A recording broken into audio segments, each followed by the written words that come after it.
My mom called me over a few weeks ago to help her dig through some boxes in the attic of our old family house in Oregon. Most of it was just the usual. Holiday decorations, school yearbooks, a few old toys. But at the bottom of one box was a dusty, leather-bound photo album I hadn't seen since I was a kid. We sat on the couch flipping through it. Most of the photos were from the late 70s and early 80s. Family picnics, Christmas mornings, camping trips to Crater Lake. Then we turned to one page, and there it was. A snapshot of my mom and dad standing by the edge of a lake, smiling. It must have been summer. The water was calm. The sky a perfect blue. But in the upper left corner of the photo, against the sky, was something. It was metallic, round, like a flattened sphere or a silver disc, and it had a faint reflection of the lake below. Around its edges were darker spots that, when I zoomed in later, looked almost like windows. It wasn't blurred like a bird or an airplane might be. It was sharply in focus, as if it had been sitting still in the air when the picture was taken. I pointed it out to my mom. She frowned and said she'd never noticed it before.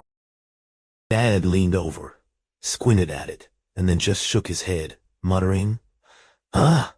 He swore up and down that there'd been nothing strange in the sky that day. They both looked a little uneasy after that. Later, I scanned the photo into my computer so I could blow it up. The detail was even clearer. There was a subtle seam running around the object's middle, and the windows were spaced evenly apart. The craziest thing? The next photo on the roll, which had been just a second or two later, was complete. No light, no shapes, just pure darkness, as if the camera's shutter had been fried. I checked the negatives. Same thing. The frame right before the lake photo was normal. Then came the lake shot with the object. Then pitch black. Then pitch. I asked my uncle about it. He's into photography.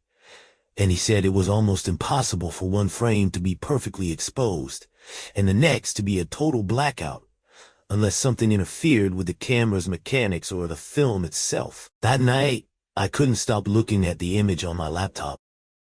I tried adjusting the contrast and shadows, and at one point, for just a second, it looked like there was a faint shape underneath the object, almost like a shadow on the clouds.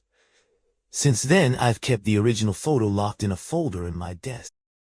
Sometimes, when the house is quiet, I think about